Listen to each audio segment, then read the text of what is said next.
Hello, everybody. Welcome into the Q Code podcast. Here for another week of conspiracy. Ooh.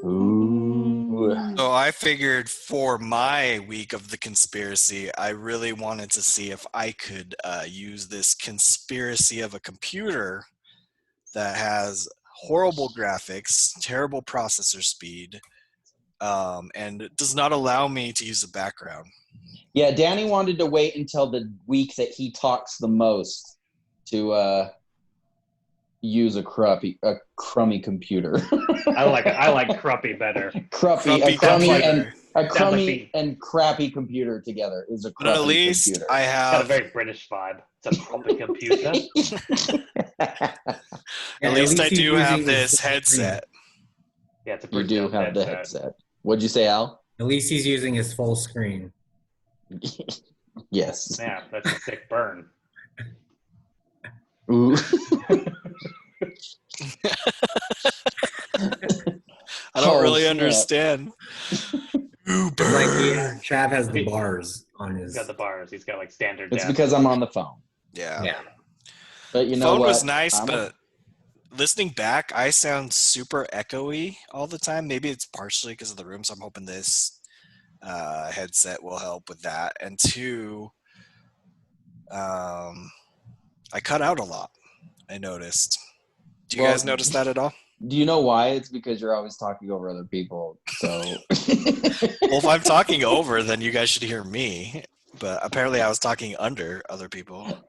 Oh, maybe we just always talk over you. Even the Zoom people are kind of annoyed by how much you talk over people, and they've started editing the footage before they send it back to Alan. They're like, "Geez, Louise, this guy."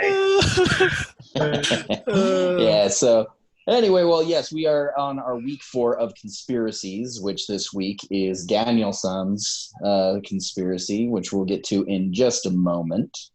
Obviously, if you can tell by our backgrounds, except for Daniel's, it's about maybe airplanes or being lost somewhere. I don't know. Or like in a laundry room, if you're Danny and you've got an ironing board for your background. Oh, you can see that? We can just see the tip. Just the tip. Ew. Just Wait, the I tip. thought you said you got your background to work. What happened? Well, I He did, did, but but then he I disappeared. disappeared. Yeah, he's too close to the shade of wall. He just No, it disappeared literally said, so completely. there's like a green screen setting on my computer. And so I was like, oh, I got to turn that off because it was thinking I had a green screen behind me. But when I went to turn it off, it said my computer didn't have a good enough specs to take that setting off and actually just display a background behind me. Mm. And then that's when I said, I literally bought this computer a month ago. It's brand new. It still has all the stickers on it. Well, so does mine. That's true. So does my old one too. I always keep the stickers on. But anyway, yes, so, today yeah. we are talking about what happened to Malaysian Flight MH370. So if you guys can remember a few years back, I don't actually know. How many years back was this, Danielson? this was 6 years ago. 6 years ago. It was in 2014. So this is Yeah. probably, I'm trying to think, okay, we did Bruce Lee. That happened in the 70s. Mm-hmm. We did the Beatles. That happened in the 60s. And we did Mars, Life on Mars, which happened when? In the Alan? 70s. It's kind of it was a bunch of different time periods. That's true. But But the mostly- original Viking was like in the 70s, right? Yeah. Mhm. Cool. Were you Yeah, getting to so where? mine And yours is in the 2000s, 10s. So Mine is that- the most recent conspiracy. I'm sorry, I was thrown slightly off by Alan's super extended response. So then it just threw What? off the vibe. Because it's like Viking happened in the 70s.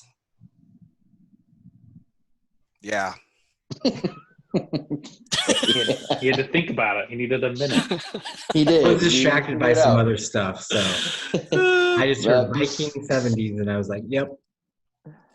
But before we get to that, we do have an opening question, which, I mean, I've never really had anything with this, but have you ever almost died in a plane or been part of a hijacking? The actual probably say question is, no. what is the scariest flight you've ever been on? So, Oh, I was reading. Well, I was giving potential like- examples with I the was like, other. that is Why? very specific, and I don't think any of us have been a part of a hijacking. I just like how Danny put that as the example, as if that might be a thing that'll like be like, oh yeah, that one time when I was on that plane, the hijackers overtook it, and we were able to take them down before it plummeted into Washington D.C. Anyway,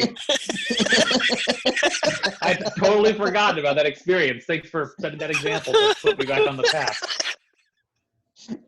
That's why it was so weird when I was reading it. I was like, this is going to be a short conversation. I think all of us will say no.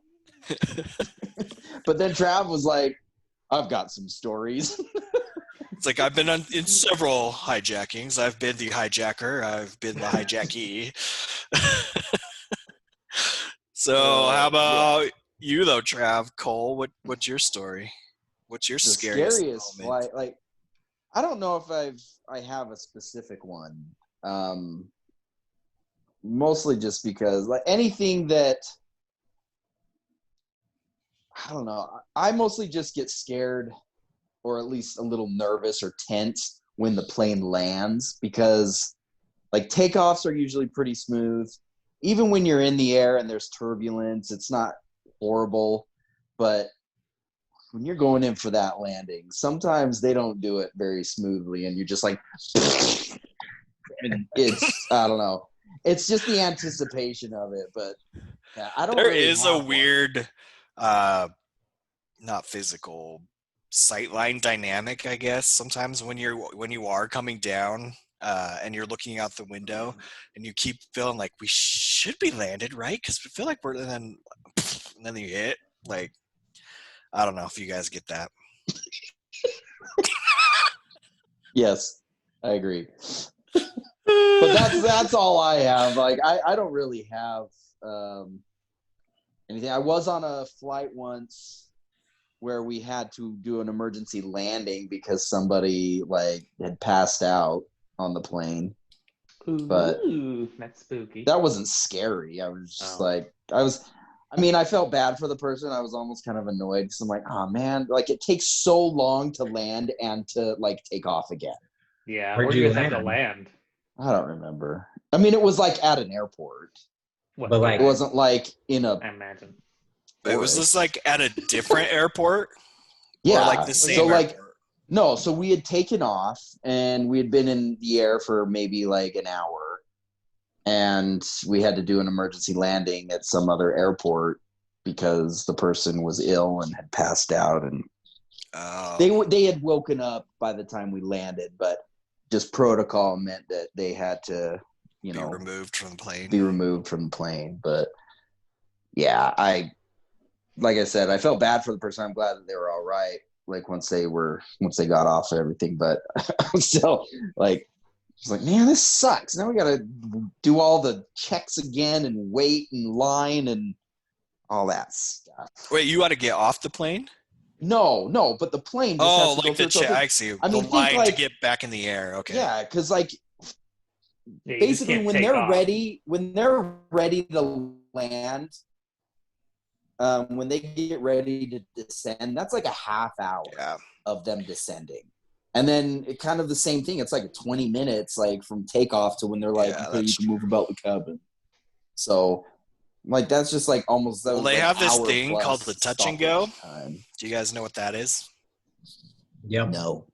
So that's when Alan knows, but that's when you come in, you fly in, and then you just touch your wheels on the ground and you immediately take back off. And so maybe they could have just had like a trampoline ready or something and just They just huck the person chuck out the person window. out while they They're touch like- and go. Get into a ball. Whoa!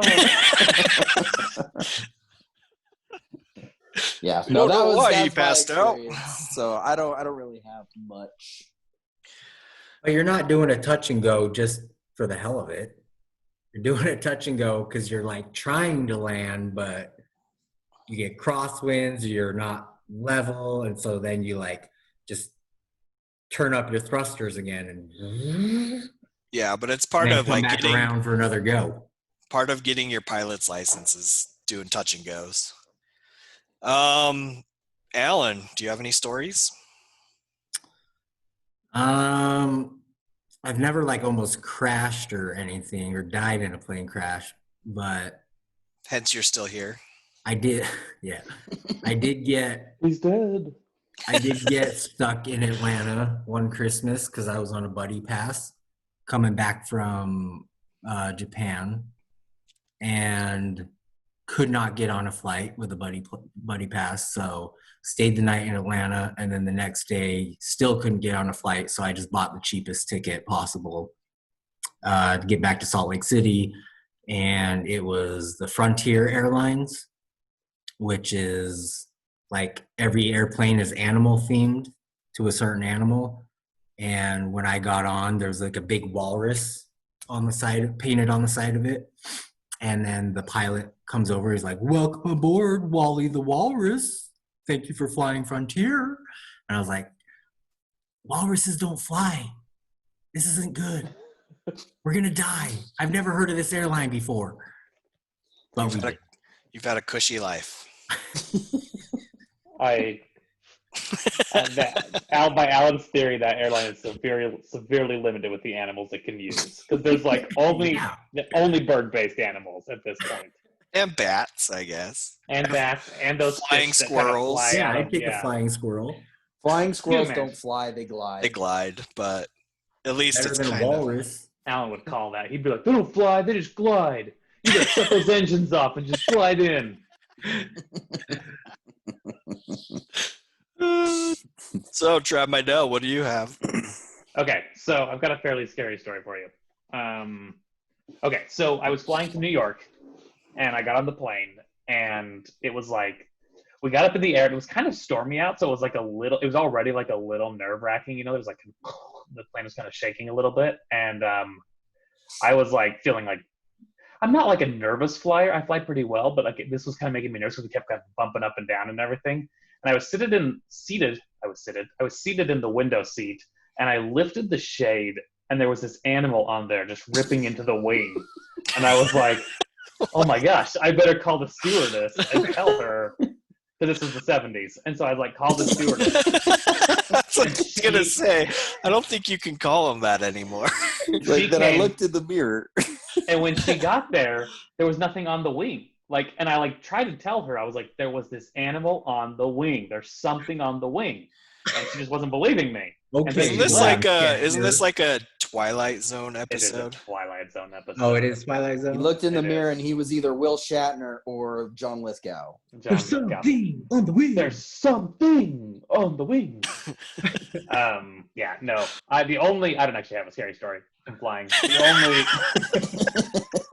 When I got your question today, I was like, I don't have a scary story. The closest I've got is the other day when I was not the other day, it's been a couple months now, but we were coming back from Spain, and we got on the plane, and the lady, like the row in front of me to the left, which is a seat I had been considering, she like called the flight attendant, and she was like, somebody barfed in the bag and put it back into the back of the seat. And I was like, oh, that could have been my seat. So your worst story was just like by proxy. Like I was one row away. I was like so close to that seat. Wait, so She's like, the magazine's also wet now, and I was like, so wait, that whole first story wasn't true? no, it's just an episode of the Twilight Zone. So I was like, this sounds very familiar. Well, no, just with Trav Midell, stories like that happen to him. That no, that one doesn't. That something exactly the same happened to him. No, that one I just made that up. So I've had some turbulence, some stuff like that, like mild turbulence on commercial jets that I've been on. But my dad has his little Cessna pilot's license, which is how I know about the touch and go thing. But he used to fly around a lot. And so he would just call me like randomly and he'd be like, hey, you want to go fly somewhere? And so one weekend, he called me. He's like, "Hey, you want to just go like fly to Wendover's airport and back?" You're like, can we stay? We won't be staying. We'll just be merely flying there. We will touch and go and come back.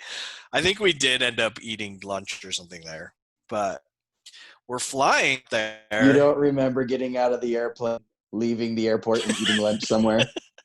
I don't. Well, I think we did it a couple times. So I don't remember specifically. Okay. Which, like, what we ended up, and I mean, part of it is probably because of the traumatic event that our experience I had getting there was we go take off, and if anyone who's a pilot knows that there's very specific altitudes you can be at and very specific areas in which you can fly in, because some of it belongs to like commercial, and then here in the valley we also have the Air Force Hill Air Force Base, so they have certain areas and jurisdiction that they have for their flying. So you have to fly in a certain pattern, kind of down by I-15 and cut across the lake, and you start heading over. Well, my dad tells me as we're flying out there, he's like, yeah, this plane has been having some problems lately.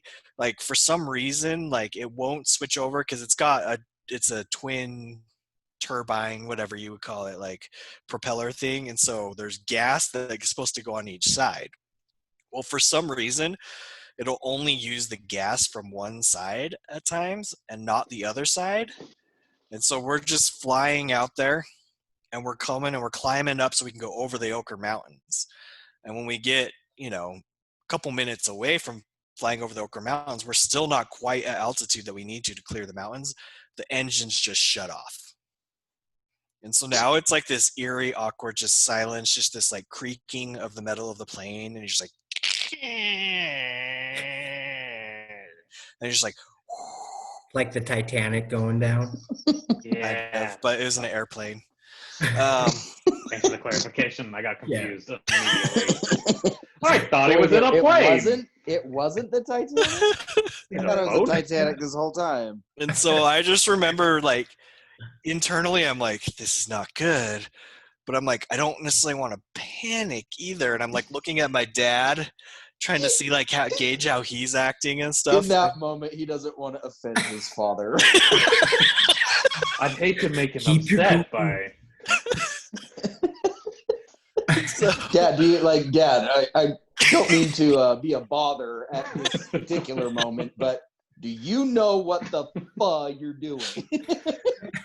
and so then all of a sudden, immediately, I see him get down there, and he just starts cranking something. He's like cranking, and I'm like, he's like, I gotta get this to switch over so that the fuel goes back into both sides, because I think you could dump fuel from one side into the other side so that he could restart the engines. So you manually crank it to transfer the fuel? I don't think it was like that you had a he was just trying to get the thing to like work or whatever.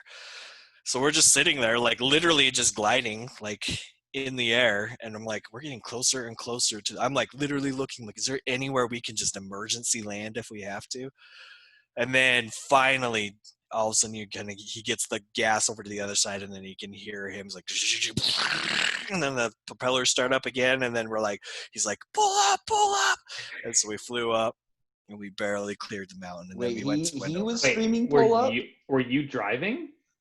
He let me drive sometimes, but were you driving at that moment? So you were driving at that moment? Who was yelling, pull up? All right, so I just added that for effect. I don't know. It was the red flashing light going, pull up. You are too close. Pull I was up. trying to imagine the situation in which your dad is like, he's in control, he's like, pull up. You're like, I can't, what? Am I supposed to be pulling up? I don't want to offend you, but I'm unsure of what's going on.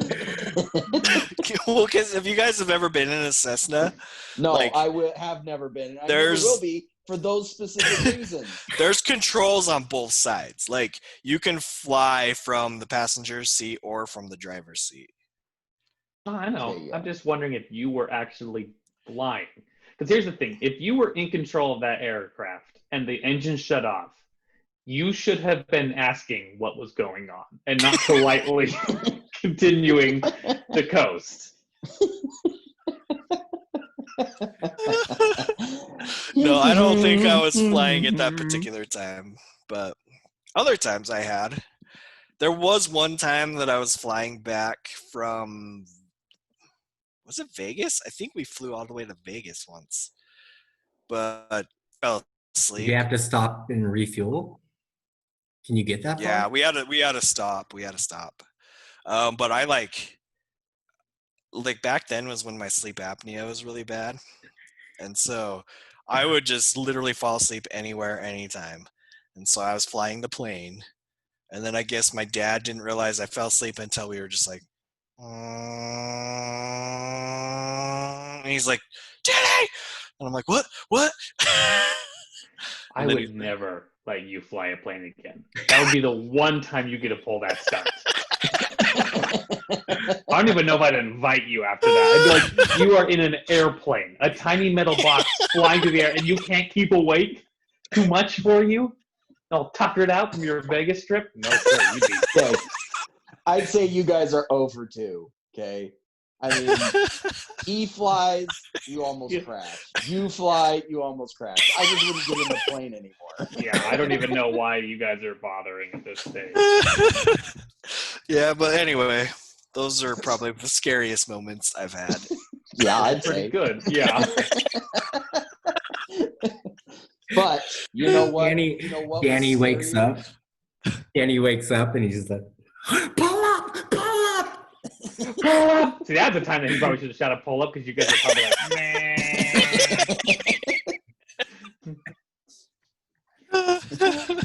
But so what was probably a scarier moment was for the people on Malaysia Flight. Nicely done. Well handled. That's my nice transition. Well done, Trav. Why so- don't you tell us a little bit about the Malaysian Flight MH370. 370 that disappeared. Yeah. So obviously, this is my conspiracy. Going into the Malaysian Flight's MH370. And as a quick recap as to why, obviously I found it interesting. But the reason that I really picked it in the first place was because at this point in my life, apparently I had gotten so far removed from paying attention to the news that was happening in the world that I did not know until 1 week after the flight went missing that there was a flight missing. Like, I had no idea. I was literally at bowling in a league at the time. And somebody said, so what do you think happened with this missing flight? And I'm like, what are you talking about? What? And they're like, the flight that's been missing for a week. I'm like, there's been a flight missing for a week? And then that's how I realized. And then the next morning, because I always bowled on Thursday nights, the next morning, Friday, I immediately subscribed to a news podcast so I could listen to the news every morning when I woke up. And I've done that ever since. So I don't. So this was probably a Danny. traumatizing experience for you then. Yes. I just want to thank you, Danny, for your honesty and telling that really intimate personal story about the time you didn't hear the news. Later heard the news. I also like that he threw in there because like he could have said like, oh yeah, I was bowling once and some guy told me, but he was like, I was bowling in a league. And On a Thursday. Thursday, as we do in leagues. So many details. Like if you were like an editor of a book and you were like reading that transcription, you'd be like, we don't need this piece of information. We don't need this piece of information. We don't need this piece of information. That would take really and truly. That story should have been like, one time I was bowling and somebody asked me if I knew about the Malaysian flight. I said no. And because of that, I now subscribe to news podcasts. If that, I honestly don't entirely know. It was such an interesting thing. Because the reason he chose this story is because he didn't hear about it for a while, and then he did later. No, guys, this is how much it hurts. It hurts him to not be in the know. That years later, he devotes an entire podcast to something so he can show that now he knows. He's in the know. All about your crazy airline flight. It's pretty true. I do hate not being in the know. But yeah, but just imagine, seriously, this would be like you go to the store on March 25th of this year, and somebody's like wearing a mask, and you're like, "Why are you wearing a mask?" And they're like, "The coronavirus," and you're like, "What?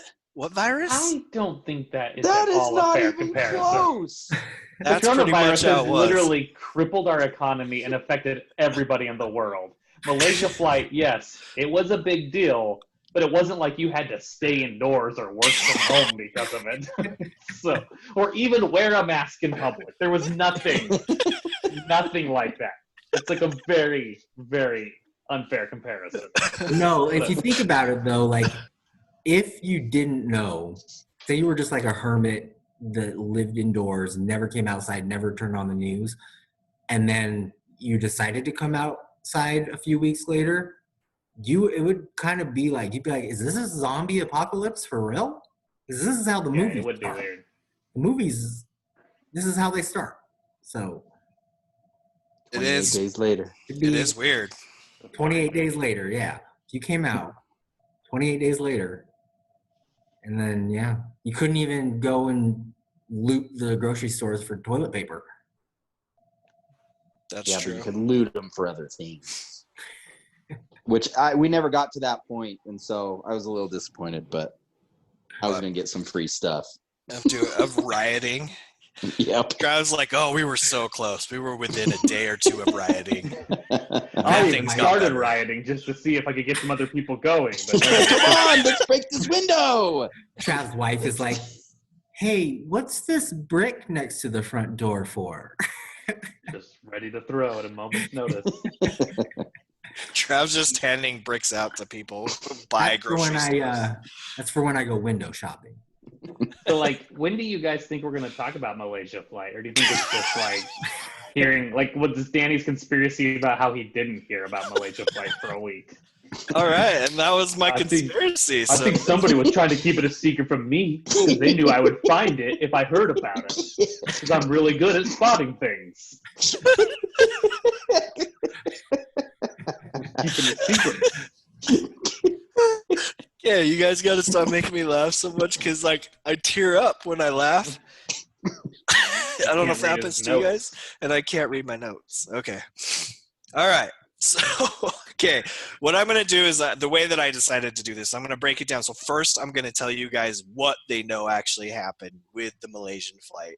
And then we'll go into some of the conspiracy or the theories around what they think happened after what they know happened, if that makes sense. So, like we said, March 8th, 2014, Malaysian Flight MH370 takes off early in the morning. I think this is just after midnight.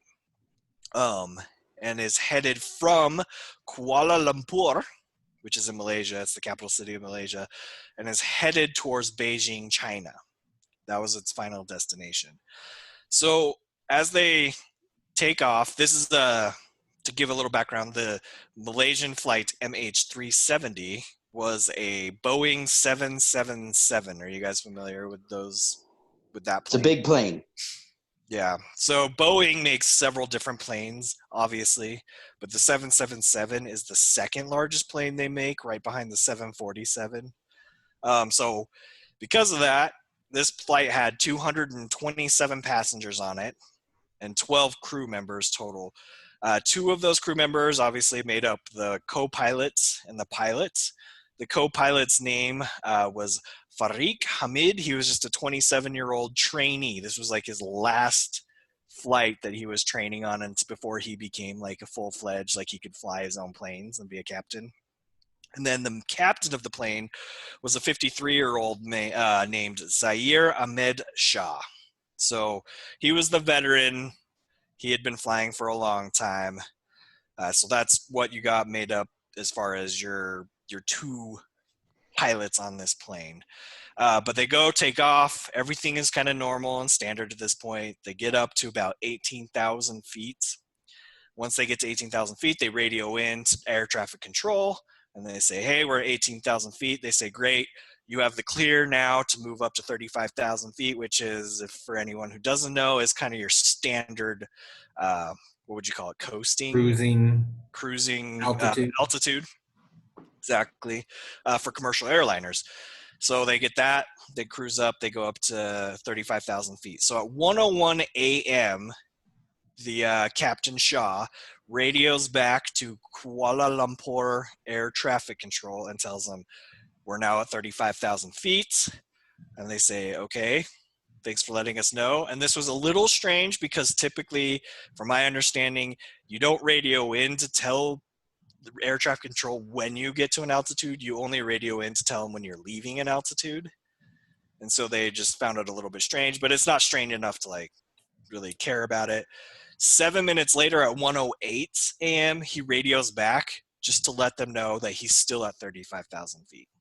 So he's clearly high or drunk. Must be. He is high. He's 35,000 feet high. Oh, I was waiting for that. Yeah, I was too. Ba-ding! So, of course, guys, stop me at any point if you guys have questions or if I'm not making sense.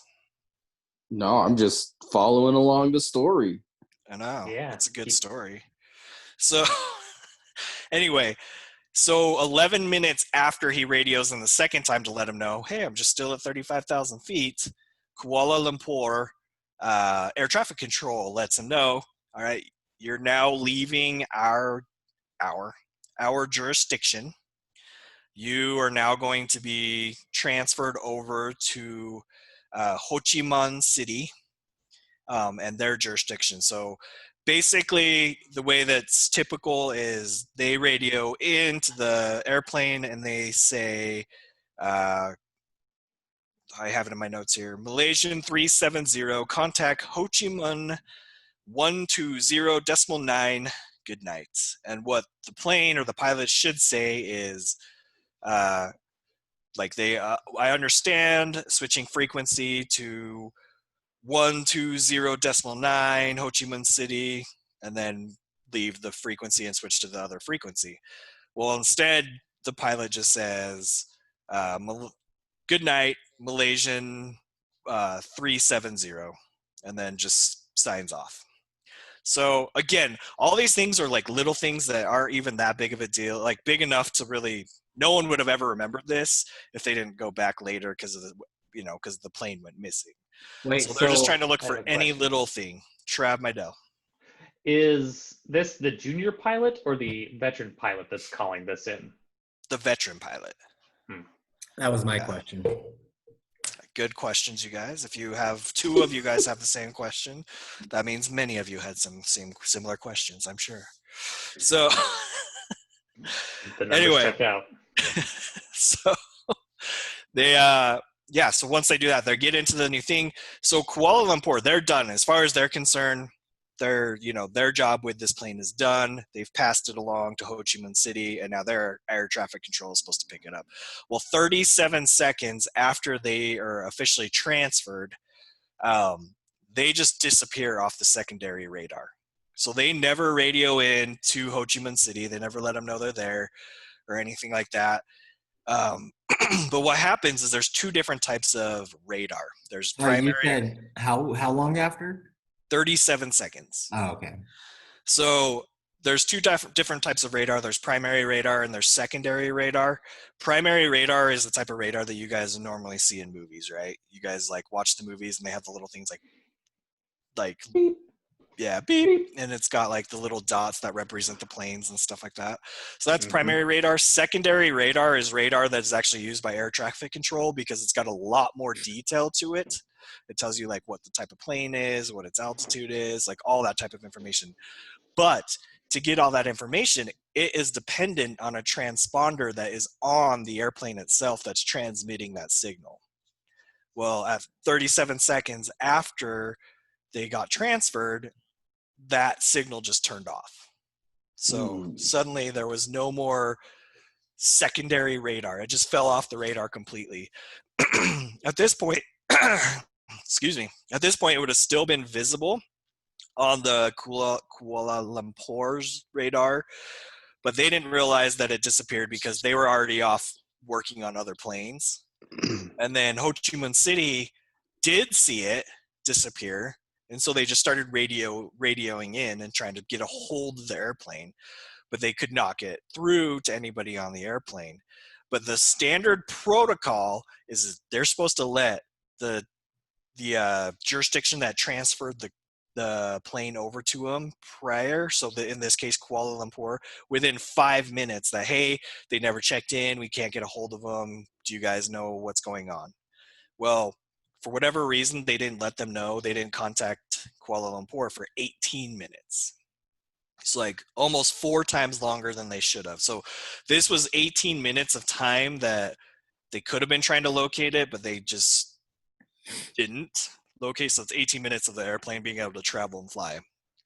Well, during this time, though, like I said, if you guys remember, there was radar type, there's primary radar and there's secondary radar. Even though it's not on the secondary radar,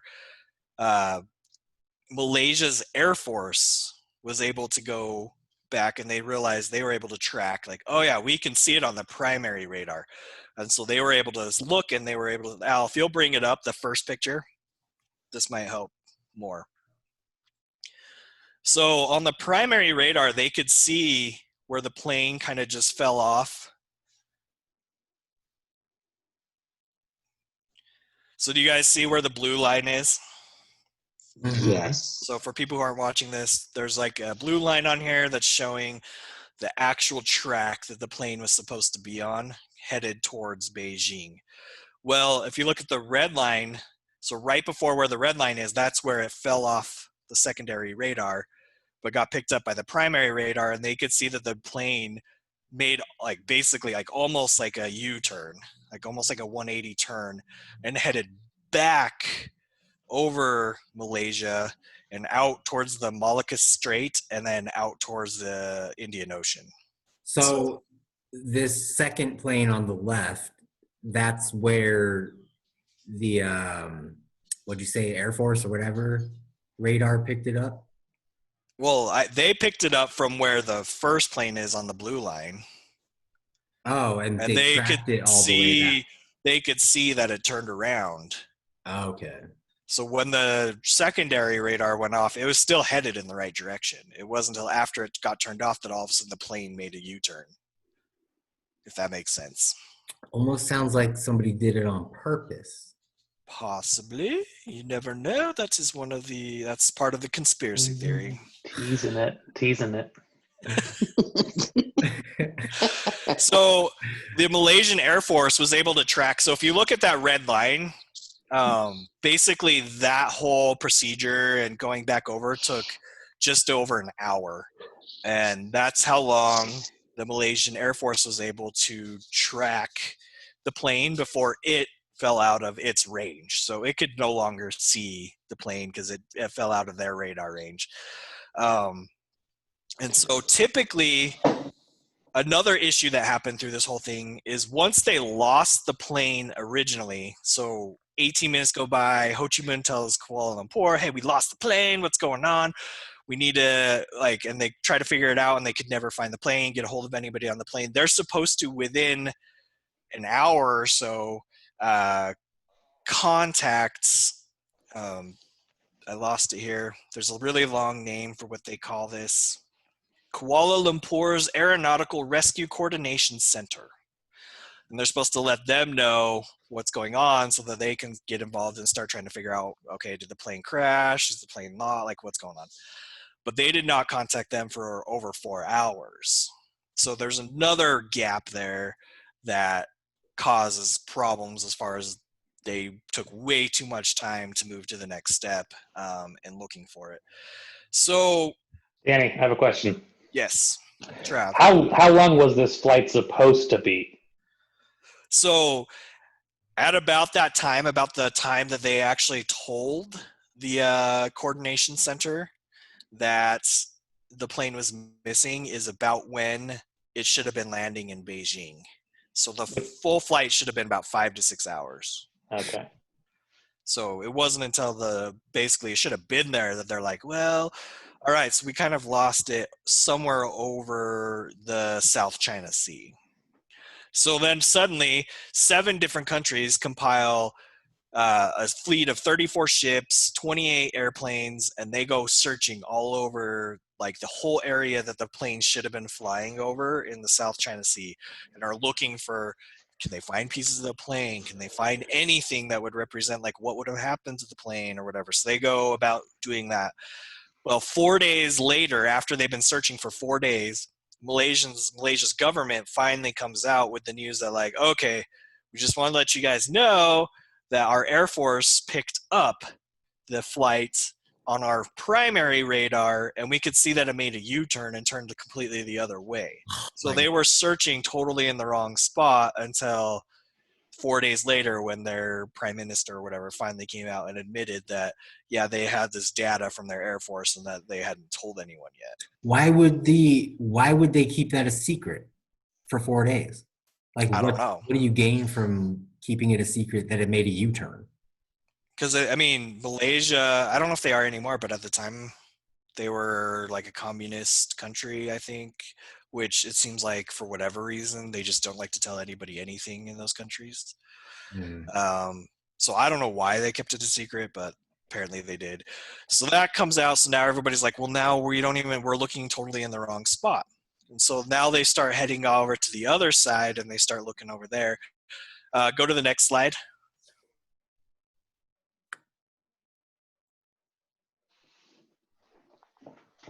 So you can see here where this is they see the flight come and go back, and then it comes right towards the back the other way, and then they're kind of figure that this is the path that the flight took. So they're starting to try and look over in that area, trying to figure out where this plane could possibly be. As you can see on this map, and if anyone is listening, on YouTube, you can see the proposed new crash site. So they start doing their searching there. But then a week after the flight went missing, so about the time that I found out the flight was missing, this is very pivotal. This is a very important moment in the story. They waited a whole week to tell Danny the flight was missing. A lot of time lost.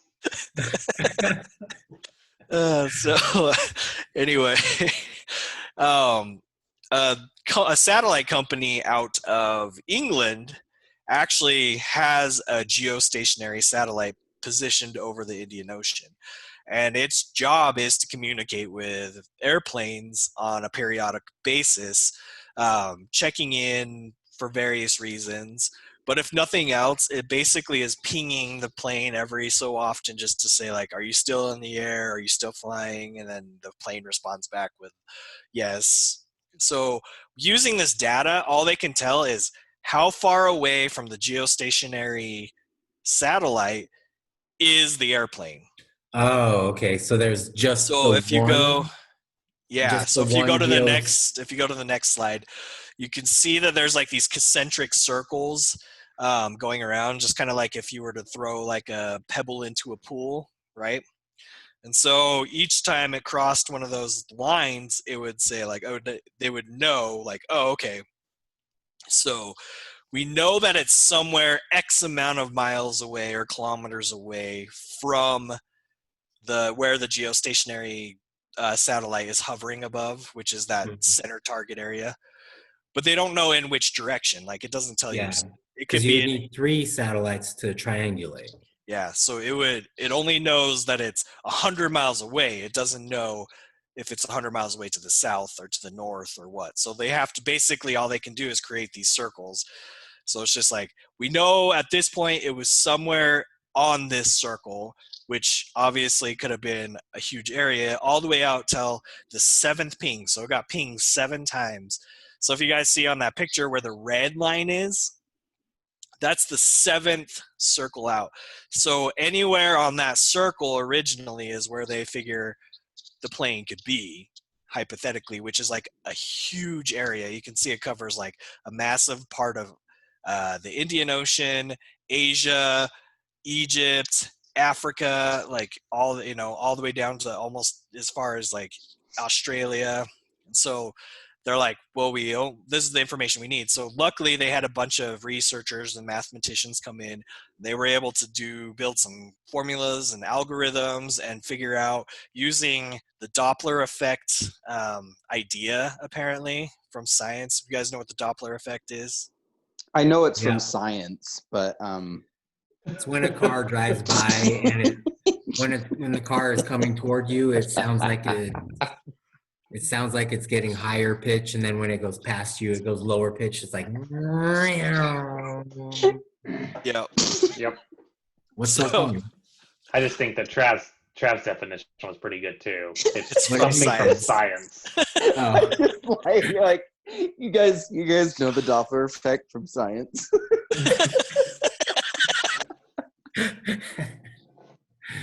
But yeah, like the Doppler effect basically is a way that they could tell if something's coming towards you or away from you, and they can use it with light. If I remember right, Alan, this was like one of Alan's favorite things. So like that's how they know that the universe is expanding, because of the redshift, right? And it's in Oh. essence like a product of the Doppler effect. So I'm sure somehow, I don't know the details of it, I didn't look into it deep enough to like learn the math behind it, but somehow they were able to use that concept and math and figure out, we're fairly certain that it was headed in this particular direction, and it crossed the 7th ping line at this time. So then that's the last time it was pinged, so they know that had to be somewhere in that range. So if you go to the next slide, you can see kind of their thought process of like, these are some of the possibilities that we think the flight could have taken these various different paths, depending on like from where they were, from the 2nd arc down to the 7th arc when it was pinged the 7th time. And then if you go to the last slide, it shows you like their designated search area, from basically, this is the most probable area we think that the flight would have crashed at. So that's where they decided to focus their effort in searching. Unfortunately, that little, like, I don't know what shape you would call it, this? arc. Penis. Venus. Penis. Oh, penis. It's that little penis shape arc is basically, it's like over 120,000 square kilometers. And so you would have to search this giant area. So after that, various companies and governments have sent ships out there. They've sent with all these, like, all this technology and drones and everything, and they've sent them down to the bottom of the ocean looking for this flight, but they couldn't find it anywhere. So that is like basically where we got to. The only other thing to add to that of what we know is eventually, over the next couple of years, a few pieces of the airplane that they identified as part of MH370 washed up on various shores around the world, and they were able to say, like, okay, like, because like one of the pieces was actually like serial numbered, and it matched the serial number of the Malaysian Flight MH370. Did I explain that well? That was years after. Over the next couple of years, yeah, they were finding pieces of debris, if you will, washing up. Because that was a big thing, is when they were first looking, they were saying, well, if the plane crashed, we should find an area where there's just like a lot of debris floating around. Yeah. Because like we talked about when we talked about recycling and like the plastic, where it was like plastic island just floating around out there on the ocean. Mm-hmm. So similar type of thing. So are all of these, like Mozambique, Rodriguez Island, South Africa, are all those the places that like debris washed up? Or are those just... No, I don't know, for like, I just found that picture. Oh, okay. And I'm not sure what those are, if they're just telling you where in comparison to everything this area is, or what it's saying. I don't necessarily think it's like where they found things that washed up or anything like that. So yeah, so with that said, that's what we know happened, or at least the information that we have, we can pretty much dictate or kind of narrow down to something along those lines as far as the story goes. So theories behind it. There's a theory that the plane was hijacked. That's just like your classic theory. I think there was one guy on the plane that had like a Middle Eastern name. or something like that. And so automatically theorists are like, oh, because this guy was on the plane, then it probably was hijacked. Oh, I thought I got kicked off for a second there. Sorry. Was hijacked. And then they took the plane to Afghanistan, and they landed it safely, where they took all the passengers and the crew on the plane and held them hostage. That was their theory. Oh, So, easy refutals to that is like, typically, if there's a hijacking by a terrorist group, somebody wants to take credit for it, or else why are they doing it? But no one ever came forward and said, like, it was us that did it, or these are our demands, or whatever. On top of that, it would have somehow, these hijackers would have been able to, like, get up out of their seats, like, contain everybody in the plane, get up to the pilot, like to the cockpit, break through the security door, which is built to keep out terrorists or keep out people who aren't supposed to be in there, and then turn off the transponder within 37 seconds. So that just seems very unlikely that they could have done all that in 37 seconds, right? Practice makes perfect. I know, maybe. Well, but I will say, and I'm not going to I don't believe this to be that all the conspiracy, but they could be holding them earlier and making them say certain things into the radio, because the guy was saying things weirdly into the radio and not accurate, which does imply that he could have potentially been under pressure or not really sure how to respond, because he was being held at gunpoint or knife point or whatever, and delivered responses that felt inaccurate. So I don't know that they couldn't have broken they may have already broken it and been like, hey, come on, answer, but I still don't buy this theory because it's dumb. Yeah, but that is actually a good point. I didn't see anybody mention that, but that's kind of a logical point. Like, I could totally see where that would explain his weird calls into air traffic control. Makes a lot of sense. So there's that theory. And you guys can choose which theory you think you guys believe in the most.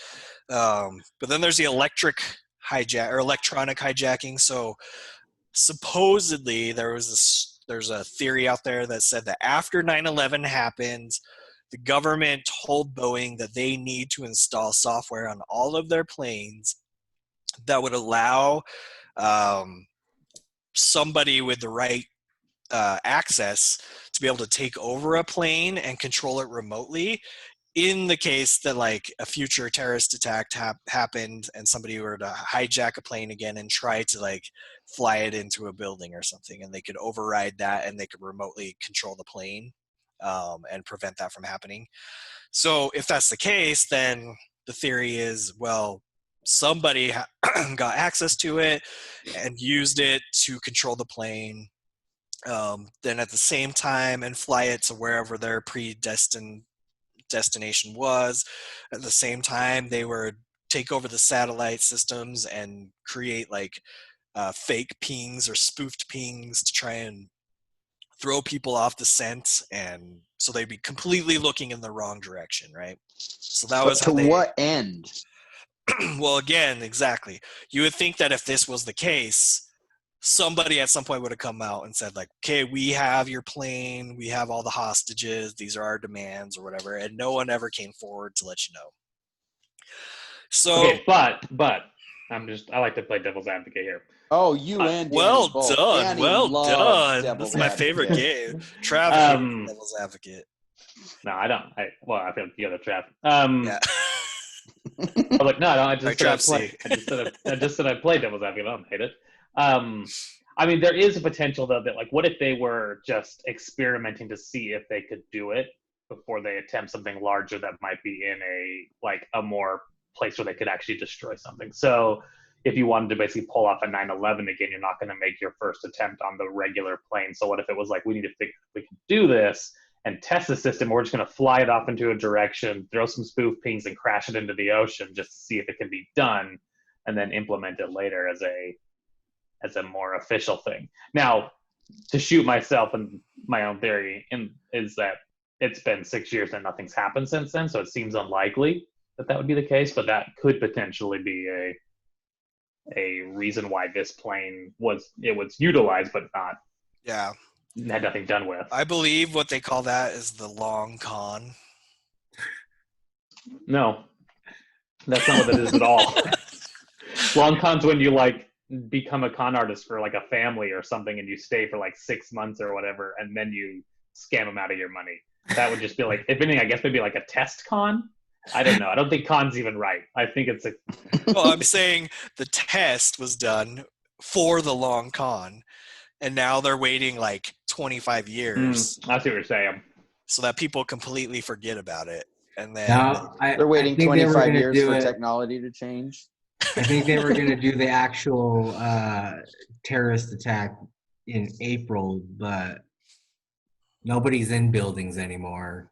So Yeah, all the planes are empty, so they're like, yeah, not a good they're time. like, we gotta wait. oh, so their con was like the 6-year, 1 month con. Yeah, and then they're like, oh crap! They're like, dang it! Like 6 years ago, they're Somebody like, beat us they're to like, it. the perfect time will be in 6 years from now. 2020's prophesied to be the busiest travel year of all. It'll be perfect. And then it's like hard cut to like 2020, and they're like, gosh dang it! Coronavirus. That's really affecting everybody, even the I didn't even terrorists. see it coming. So Okay, anyway, another theory is the vertical sea theory. Basically meaning, because as we just said, a lot of people are like, well, where's all the debris? Like if a plane crashes with high impact into the ocean, it's going to just basically like explode into a million pieces.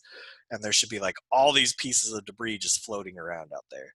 Well, some people, theorize like, well, what if the plane came down at exactly a vertical 90-degree angle and just plopped right into the ocean, just straight in, as like if they were like a high diver or something like that, I don't think that would still just not slip just right into the ocean. I don't think it would do that.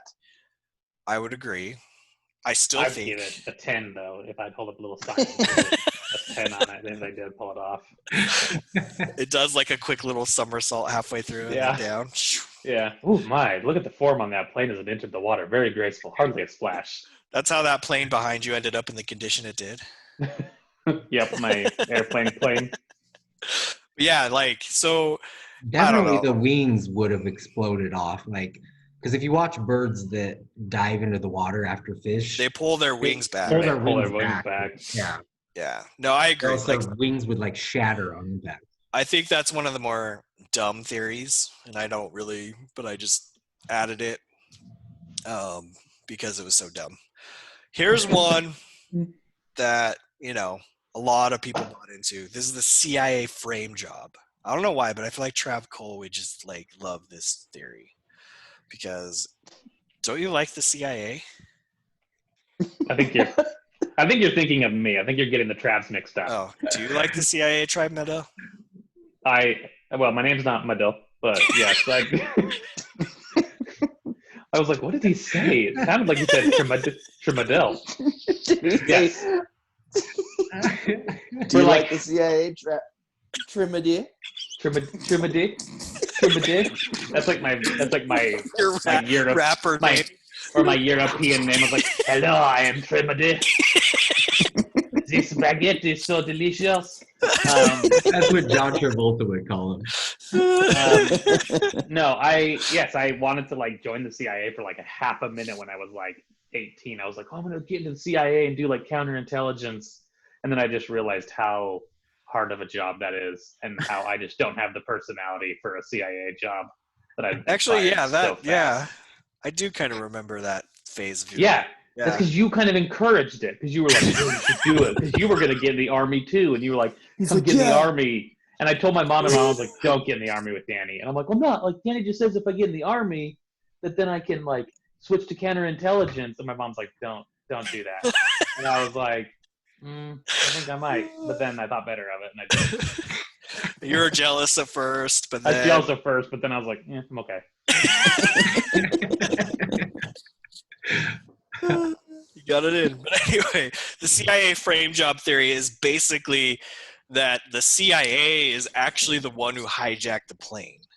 And so the CIA hijacked the plane, flew it to a base in the middle of the Indian Ocean on a small island called Diego Garcia, killed all of the passengers and the crew on the plane, put their bodies into freezers, and then waited several months because in July, I think it was July 17th of 2014, another Malaysian flight, same type of airplane, was shot down over Ukraine. So they're saying that they actually used this plane, put all the bodies back in the plane, flew it over Ukraine, shot it down just to frame Vladimir Putin. That's the one. Yeah, saying that's the one that's correct. That he's the one who did it, and look, he's a bad guy.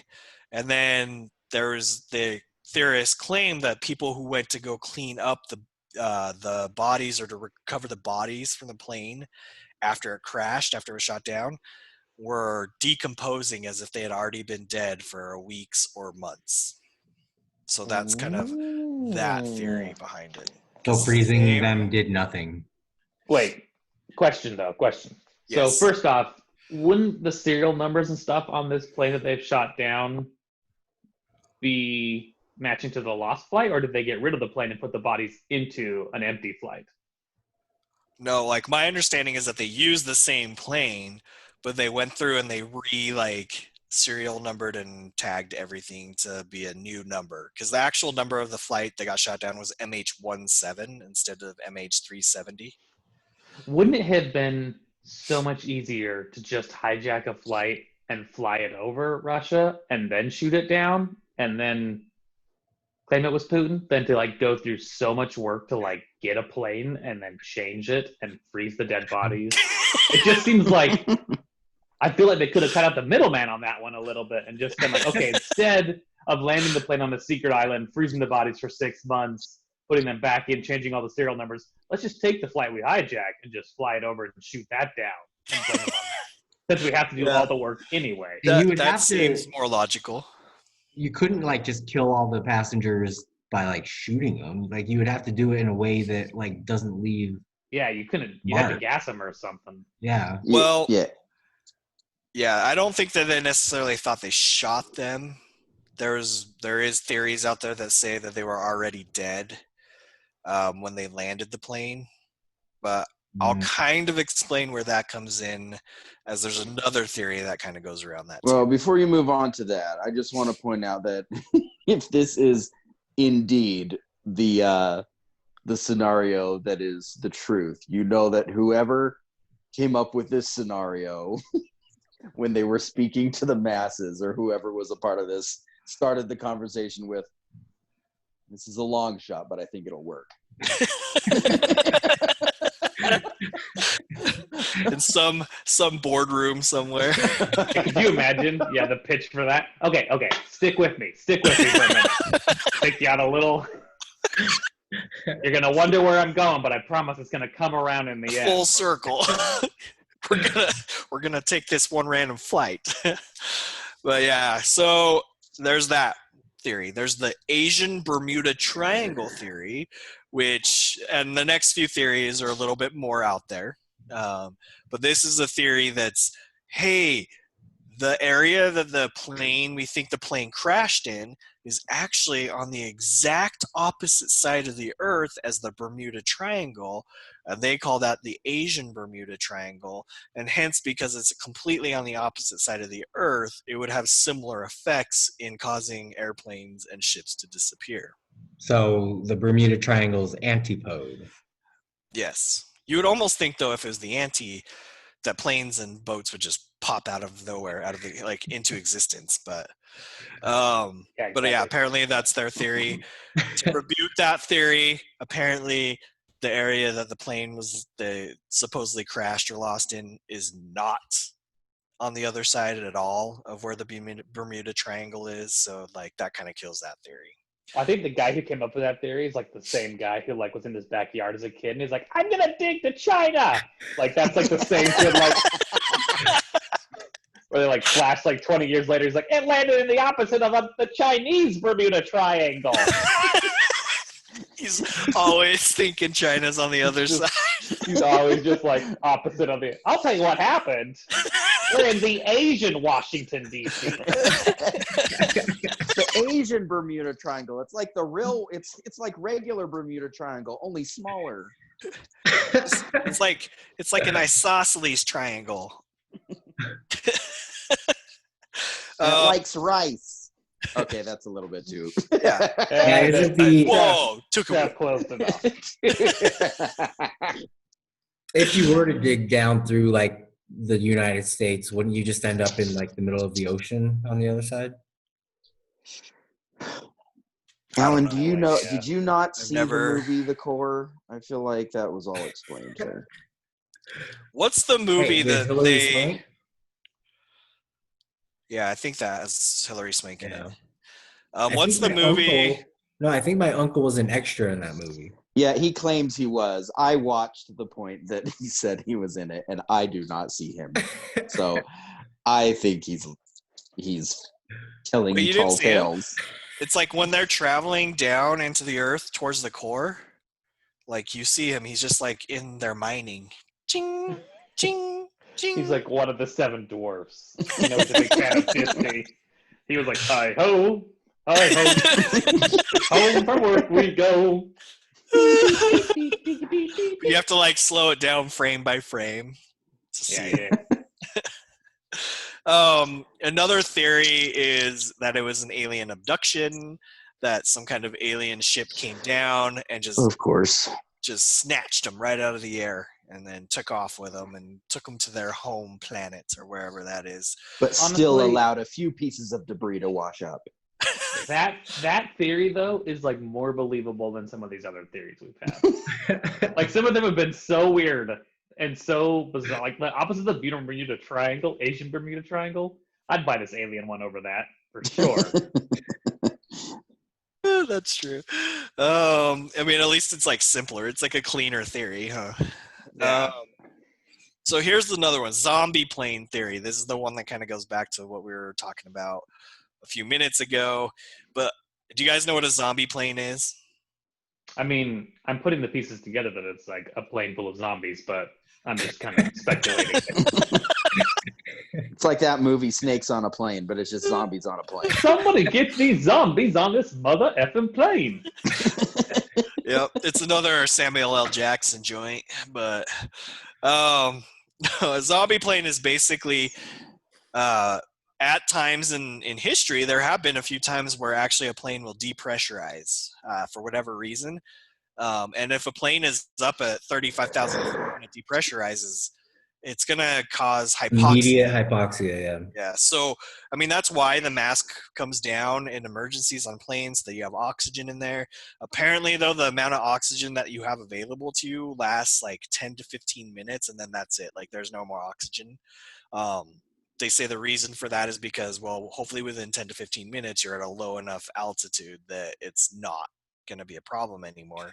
So you're saying instead of pull up, at that point they're dive. Dive! Daniel, dive! Get to the oxygen. So if everyone on the plane passes out from hypoxia and or dies from hypoxia, and the airplane is in autopilot mode, they call that a zombie plane, because nobody's actually there alive or conscious flying the plane. The plane's just flying itself, and it just literally will fly around until it runs out of fuel. And then, so that's kind of like, people were speculating like, well, maybe it was something like that happened on the plane and it became a zombie plane and it just flew until it ran out of fuel. Well, You would think nowadays they would have something that, like, if the whole cabin just depressurized, it would send out a signal to air traffic control or something. Yeah. you would think, Somebody.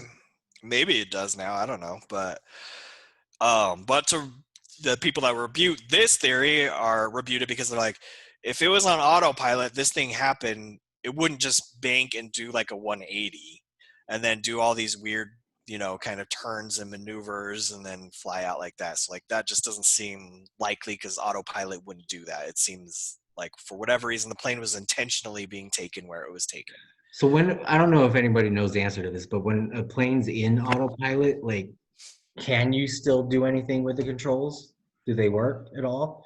Like if think you have somebody to take like it passed off out auto. and like landed on the steering wheel and was like, No, then they because I woke think up and when they're it's like, on "Oh, autopilot, the oh." controls don't work because it's autopiloting.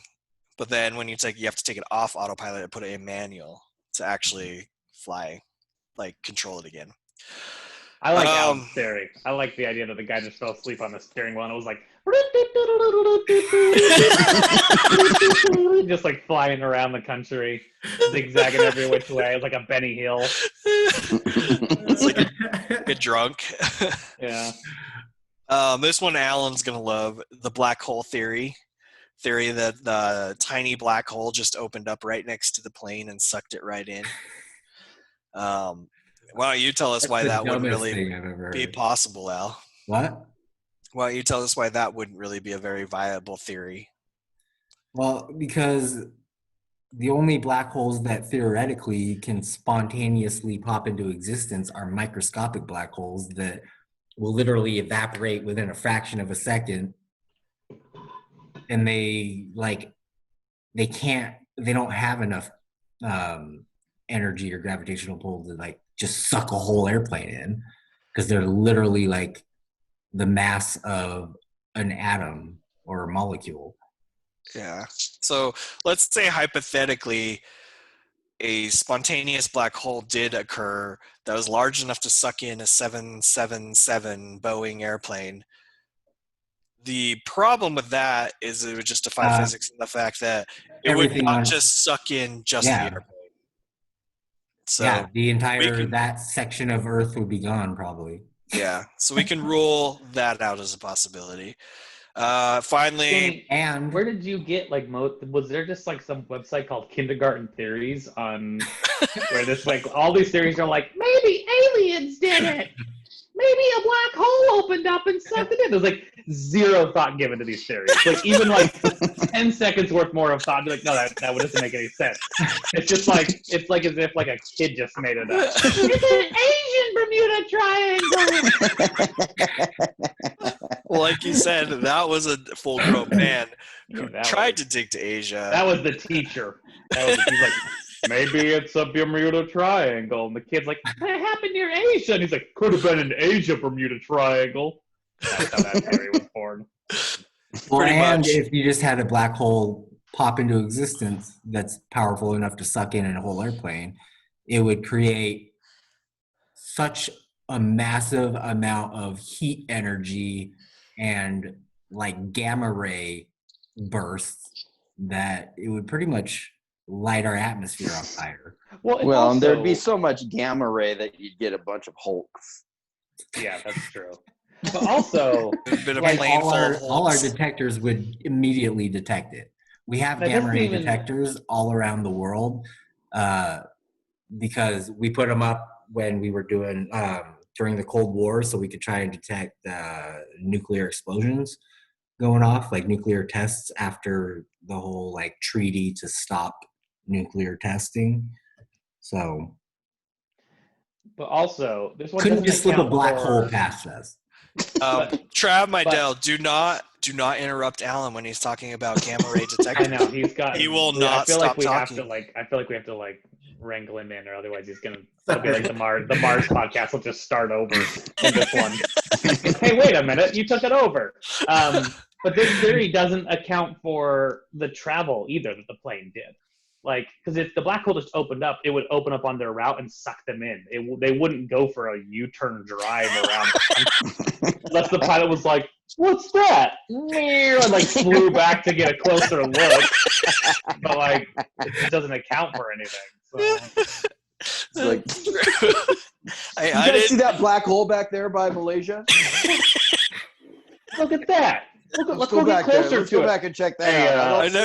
Pilot, if you look out the right-hand side of the window, you can see a giant black hole. Let's see if I get real close to it, then we can see what's in. Oh my gosh! And then they're like inside. Sucked it. I guess if there was a black hole, it could explain the sudden U-turn because now it's all of a sudden being sucked that way. But it'd be like sucked that way and then pulled like 150 miles or whatever. Well, and then like nothing else was affected in that area. And then it could explain like them just dropping off, like transmit, like they couldn't get a hold of them because black holes suck in light, which all radio is just like a It's form a of light. frequency. Alan really wants it to be the black hole theory right now. We know He's like, which one Alan's before gonna it was go just for. ridiculous, but now you know what? That I'm thinking about it, I think science can explain it. I've got it, guys. It's a black hole. All right, what's the last one? All right. So alternate dimension theory and the Mandela Yes. effect is what I call Yes, this is the one I was hoping would come up. Yes. My Me favorite. too. I figured you would. Is that what Lost was? What? Like an alternate dimension? I don't understand. To describe what Yeah, Lost I don't was. understand Lost still. Like I watched it, but was I'm still kind of the somewhat afterlife. confused. Mm. But yeah, so the Mandela effect refers to a situation in which a large mass of people believes that an event occurred when it did not. So that's what the Mandela effect is. So the theory behind this is suddenly after this whole incident took place, like a couple of years later, people started coming out of the woodwork and just being like, wait, what are you talking about? It took like this happened 2 years ago. This just happened like 8 months ago. And then, so like there was enough people that came out and said, no, like I swear it only happened 8 months ago, not 2 years ago. And they remember like this island that happened to be in the middle of the Indian Ocean, right where the airplane supposedly crashed. And they're like, well, did anyone check that island? And then turns out that island doesn't even exist. So the whole theory is the whole theory is that apparently like another dimension opened up, the plane flew right into that dimension, and then they just really landed safely on this island that doesn't exist in our dimension, and that's where they are to this day. Wait, so why do a bunch of people still in this dimension know about the island? Or Because of the Mandela effect. So you have like a situation where I think like space-time just splits off into two different dimensions because it's always branching off into new realities. And some people remember like an alternate reality when others don't. So that's I don't know the Mandela effect. I don't know much about alternate realities or how that necessarily relates to this, but I do find the Mandela effect super interesting. Like, have you heard of like the Bernstein Bears example of that? Yeah, The where Mandela people, effect? wasn't it called something like, it was spelled differently or something? Everyone said it was spelled with an E. It was Bernstein Bears, not Bernstein Bears, which I am one of those people. I swear on my life it was Bernstein Bears with an E, but it's not. I've got it right here. It's Bernstein Bears with an A. And it's always been that way, but I swear it was Bernstein Bears with an E. Yeah, no, there's like a ton of people that think that it was spelled with an E. Yeah, you can that's Google where, it, yeah. and it's like crazy. All sorts of people think it was with an E. But it's also because I guess people thought Nelson Mandela died, right? That was like where the name came from, is that a bunch of people swear up and down that he died. That would make sense as to why it's called that. I'm not sure why it's called the Mandela effect, is because people like swore up. There was like a whole huge chunk of people that are like, oh no, he died years ago. And everyone's like, no, he didn't. He's still alive. And they're like, no, I remember very distinctly. And the other popular one is... Isn't he dead right now? Well, he's dead. I believe he's dead now, but he wasn't at the time. Oh, okay. But then the third, so Bernstein Bears, Mandela, and then the third popular one is Shaquille O'Neal starring in a movie called Shazam. It's like everybody, there's like a huge chunk of people that insist he starred in a movie called Shazam, and they saw it, and then, like, it's like a big old thing. So I have no idea what you're talking about, Trav. Like, wait, he wasn't though in a movie Shazam. It was Kazam, wasn't it? I know, but there's like thousands of people who think there's a movie called Shazam. There is a movie Shazam. Well, I know, but not that one. And doesn't have Shaquille O'Neal in it. And it does have Shaquille O'Neal in it. Anyway, the Mandela effect is a very interesting theory. I know. The alternate reality. We could do like a whole episode on the Mandela effect sometime. I feel like I just did a good job. It's done. We can move on. But yeah, so like that's the whole idea behind the Mandela effect, and I believe like the Bernstein Bears example. People like, I swear I'm gonna dig out my copy from when I was a kid, and it's gonna say Bernstein Bears on it. And then when they find it and they never can find it, then the whole idea is that, well, the Mandela effect also causes all the evidence to be erased from existence. So like if you did have a copy of the book, it would just disappear into nothing. I don't think that's exactly right though, because I don't think the Mandela effect the Mandela effect isn't anything science fiction. The Mandela effect is merely the idea of like a general belief by a lot of people that isn't true. The science fiction component of like an alternate dimension or being erased, that's like an added on top of an already existing theory. Oh, you're right. So, it's called the Super Mandela effect. I don't know if that's true, but yeah, maybe. But like the idea, like the Malaysia Airlines landed in an alternate reality would not be the Mandela effect. The Mandela effect is the idea that people believe that it landed on an island. All sorts of people believe it, even though it didn't. Yeah.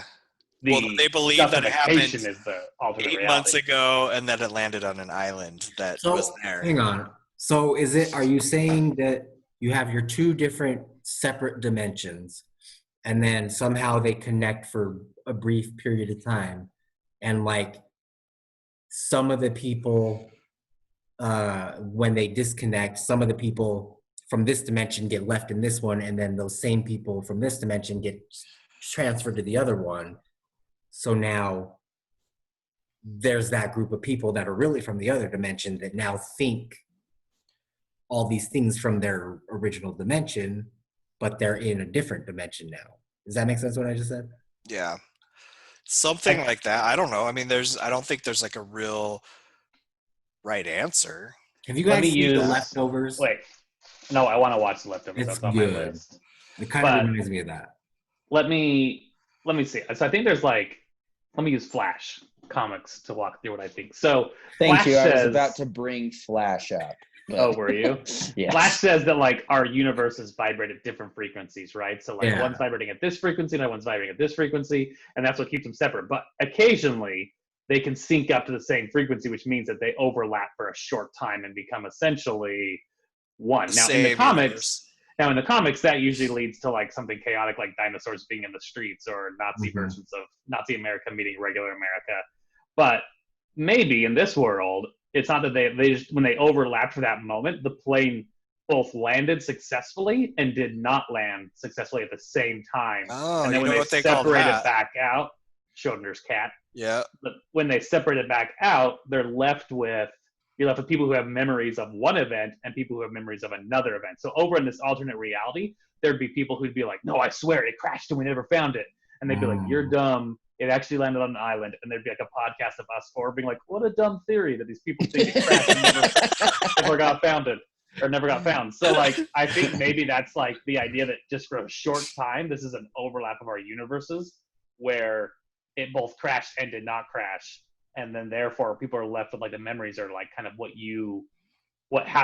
frequency you were sort of vibrating at that you picked up that piece of information. Yeah. I think basically what you're starting to bleed into is like string theory to a certain extent, where you have like, it depends on the theory, but I think some theories have like 11 dimensions. Others have like 24 dimensions or 26 dimensions or something like that. Yeah, but that's overkill.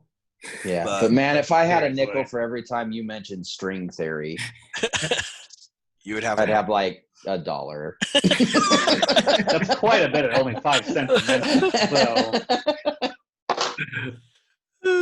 But yeah, so anyway, that's kind of the last of the crazy theories. But ultimately, the most likely outcome, the theory that most specialists believe in or think that really happened, is this last one. And it's basically, they think that Captain Shaw went rogue. He decided to commit suicide, and when he committed suicide, he's going to take everybody on the plane with him. That's selfish. That's like a dick move. I know. Yeah, I know. And so the reason that partially, I mean, it explains a lot of the different things that kind of occurred through it, the way that he was kind of acting weird on the radio. But also, this is not unprecedented. There have been other planes that the pilot has gone rogue, ended up wanting to commit suicide, and killed everybody in the plane with them. There was actually a flight. This one actually happened after this one, but in 2015, German Wings flight 9220 or 9525. The pilot of that, like the co-pilot of that, actually was suicidal. He was deemed uneligible to fly, but somehow he was still allowed to fly. And then he ended up flying the plane right into the side of a mountain, killing everybody on board. So I remember it's not that. like, Didn't it crash in like this Alps or something like that? Swiss Alps or yeah. I mean, I saw some pictures of it just like looking through recently, and I didn't specifically look which mountain, but yeah, it kind of looked like it, and it was the side of a mountain. So anyway, so the question is like, okay, well, why would he commit suicide? Because a lot of people were like, no, he was like a pretty like chill guy. He didn't seem suicidal. He was really nice. But after authorities did some investigating into the background, they found out that he actually was recently caught cheating on his wife. His wife then left him, took the kids, and then the mistress that he was cheating with, he actually like fell in love with her and her kids. And then when she found out that she was the mistress, she also left. And so now he was all alone, super depressed. So that would explain maybe how he got to the point where he was suicidal in that spot. Then they went to his home, and he had a flight simulator program on his computer, and they could see like all of the simulations that he'd done were full on, like from takeoff to landing wherever he was going, and he ran through the whole simulation. But there was one simulation that was not fully completed, and it was a simulation where he took off from Kuala Lumpur, and then it just skips forward several hours into the simulation and just goes to a point where he's just flying over the Indian Ocean to the point where the plane runs out of fuel. And then the simulation ends. So they found that was kind of weird that he would have that specific simulation on his computer that he ran. The guess is that he ran that simulation to find out like roughly where would I be when the plane ran out of fuel if I were to do this, right? maybe he just like the pizza guy came and he got distracted and started eating pizza. Maybe. Yeah. He's like, there's a Friends marathon on TBS, and like sat down, and then next thing it was like several hours later, and he was like, uh-oh. Oh, good thing that wasn't the real one. And then, It's like, I really like that Joey. Joey's a Like real funny this- guy. Yeah. This weird American named Alan. So you're basically saying that like when the flight took off for real this time, somebody turned on Friends and he was just like, oh shit. No, So did you guys hear that? Friends is on. He's gosh dang it. He's Well, in the like- back, like watching Friends with the passengers on the little back seat screen. He's like, this is the one where Joey only talks about things that start with V. So like when he gets out of his seat in the cockpit, like his bum just like knocks the controls, and that's what causes the U-turn. And then I like how you guys have taken this like little like half-hearted joke I made into like a full reality of how he crashed the plane. Wait. Was there anything else? Is there anything else around that one? That so yeah, points to that? so with that damning evidence as far as that side of it goes, Oh, okay, easy. they feel like, okay, so Shaw, because he had a co-pilot that was a trainee, he was probably easily influenced. So probably whatever Shaw told him to do, he would just do it because he's trying to make a good impression. Because like this is like literally his last training flight, so he could have easily just told the trainee, "Hey, like, can you go in the back and do something for me, or go ask like as Trav says, stewardess, but as us in the 2020s call it, flight attendants." I just did that because it was a Twilight Zone story. No, I That's know, why I totally. not actually like. I know why. I'm just teasing you. But yeah, so like for whatever reason, he was able to easily get the co-pilot out of the cockpit, and then as soon as he's out, he can just lock the door and no one can get in because it's built to not let anybody in, right? So now he can have control of the plane. He then depressurizes the plane, causing everyone in the plane to have hypoxia because they're going to run out of air. Well, in the front of the plane, in the cockpit, they have a lot more air available to them because they're the pilots. Like, so in an emergency, they're like, want to make sure that the pilots don't pass out, right? So like he could have had access to a lot longer duration of air while everybody else in the back passes out and eventually dies. There is even some evidence that they think that from the satellite information, that maybe the plane could have actually increased altitude from 35,000 feet to over 40,000 feet for a short period of time. And they think that if that was the case, that could have been to hasten the effects of hypoxia on the passengers. And then once that's done, then everyone's dead. He can then just basically fly out over the Indian Ocean. At one point, he does do a weird bank where he turns over the island of Penang, which is apparently where he's from. And he did like a wingtip, they could tell from some of the, I don't know how they figured that out. Like But, a salute. Yeah, the kind of island? like he was saying goodbye or something. Like a little wink, like a little airplane wink. Yeah, like a little wingtip over Penang, and then flew out over the Indian Ocean. Like So then the whole idea is like, oh, he just flew until ran out of fuel, right? So once ran out of fuel, obviously the engine stop and the plane crashes. Well, then that goes back to the whole, well, if the plane crashed, then we should have found a debris field floating out there somewhere. But there's another guy who had a theory. He's like, okay, this is what I think happened is if he did all this, he gets to this point, he dives the plane, gets down to a lower elevation, but he proved that you can actually regain control even without the engines, and you can glide the plane. And so he could have glided the plane. Is that how you say it? Glided the plane. And he glided the plane in for a perfect landing. What did you say, glided? Yeah. Yep. And yeah, Oh, okay. I think glided is the correct term.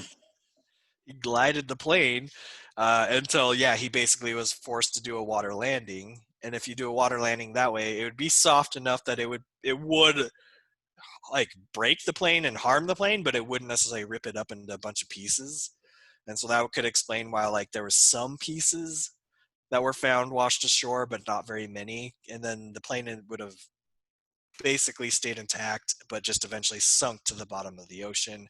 Not only that, gliding the plane like that would have put the plane 80 to 100 miles further, which is going to be way outside of the zone that they were looking for the plane in. So that would also explain why they couldn't find the plane.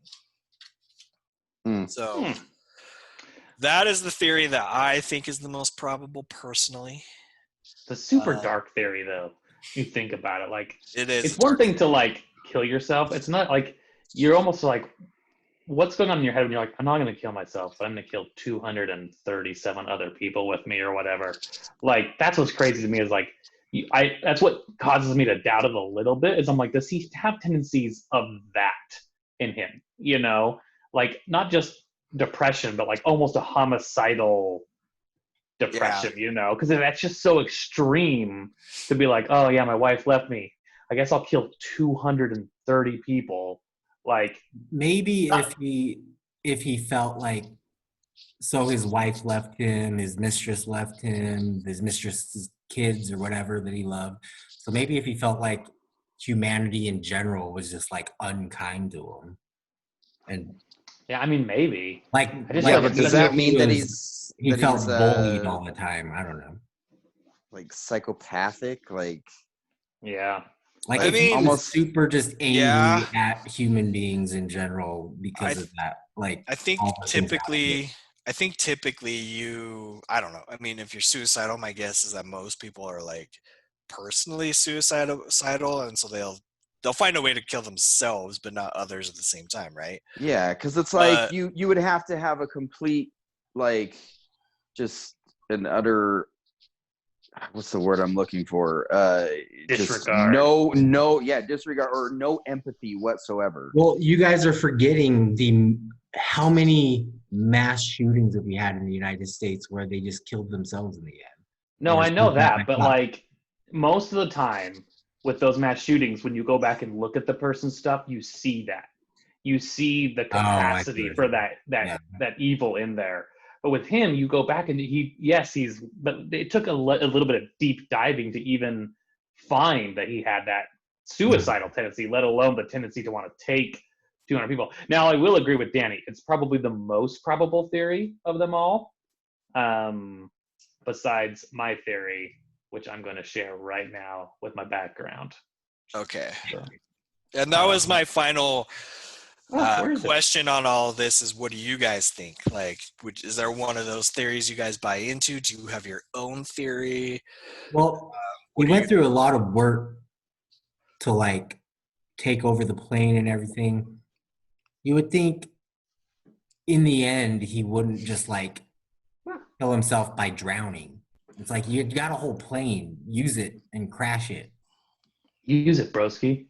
I'm having the Danny problem. I can't get my background to change. Don't just softly land it and then drown. Like, you could do that anywhere. Well, he may have put himself out though early on, and then came back around.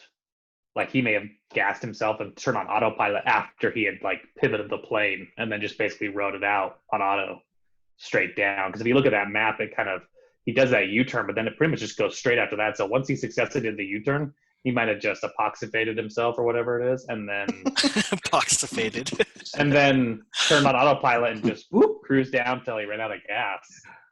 Yeah. I mean, you never know anyway. I mean, or maybe things get out of hand a little bit more than he expected, and he like as Trav says, hypoxized the entire plane. He realized he just killed like 238 other people, and then is like, I can't go back home. I'm just gonna go to jail, so I might as well just coast on out to the Indian Ocean. And so you're saying he accidentally hypoxified everybody? Like he accidentally like depressurized the plane or something. This is my theory.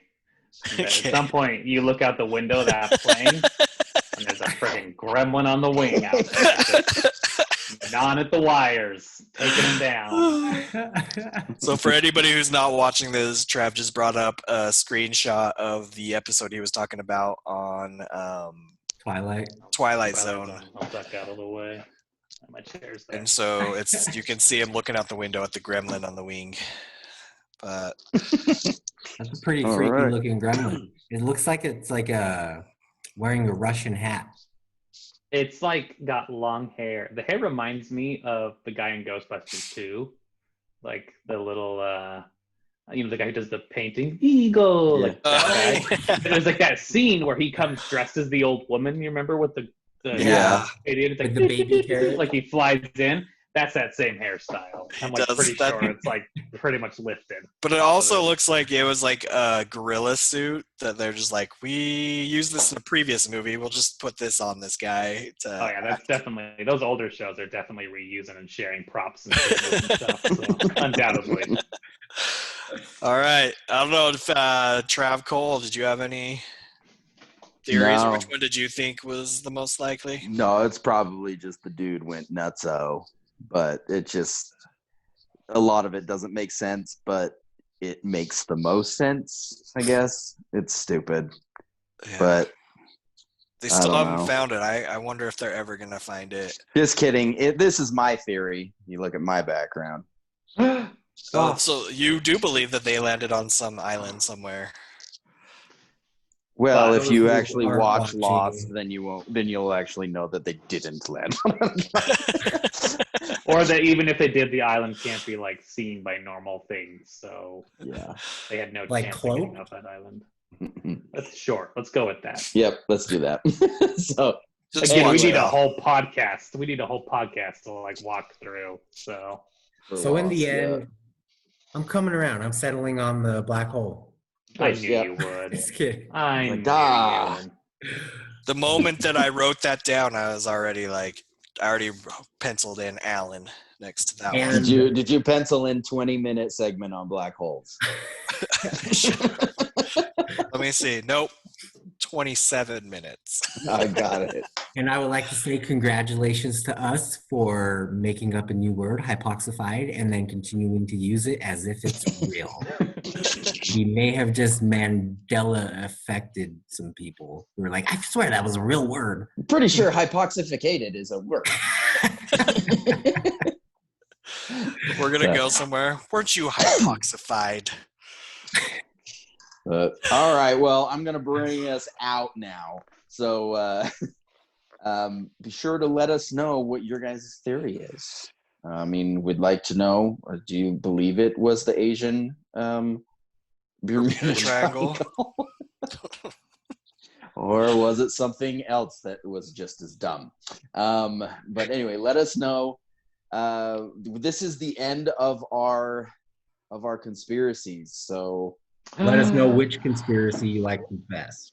Yes, we're gonna have to come up with another four segment series. We don't know exactly what that is yet. We've got some ideas, but we will of course let you know when the time comes. But until then, keep tuning in every week to find out what we talk about, which could be who knows what.